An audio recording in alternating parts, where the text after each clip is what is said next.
后来指挥中心正式开放，这个疫苗会当透蓝来注射。登记意愿的时间为早起的10点到拄则的4点为止。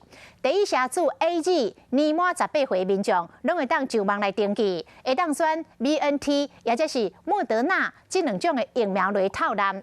符合资格民众共有97万人。也有医师来引用到瑞典的数据，讲透蓝的疫苗，这个保护力确实是比2剂拢同款的疫苗也搁较悬。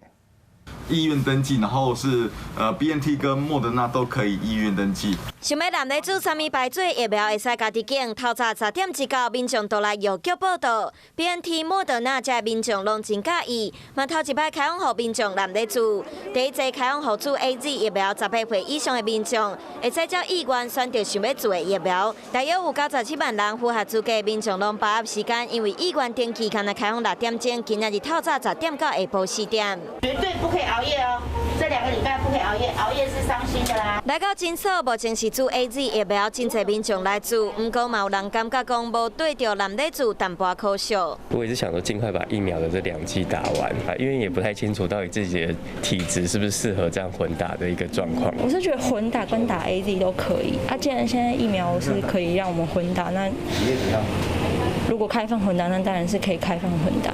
到底敢要男女子倒一种疫苗才好？根据瑞典刊伫 ssRNA 一篇期刊内底数据显示，各厂牌疫苗伫注射了后181天到121天，伫体内存的保护力 BNT 有47%，莫德纳疫苗保护力上久有59%。不过 AZ 疫苗伫121天了后，保护力敢若剩负分。整体来讲 ，AZ 男 mRNA 疫苗保护力上久嘛上强，伫121天了后嘛有66%。2剂莫德纳呢，跟1剂 AZ 加1剂莫德纳基本上不会比它差。通常是第2剂要混打 RNA 疫苗，不一定第2剂一定要选莫德纳，第2剂 BNT 也可以的。医生嘛建议，若是疫苗量有够，第3剂会使先处置高风险的族群。不过指挥中心嘛提出代男女子的研究数据，显示男女子的副作用较悬，民众要是爱详细评估。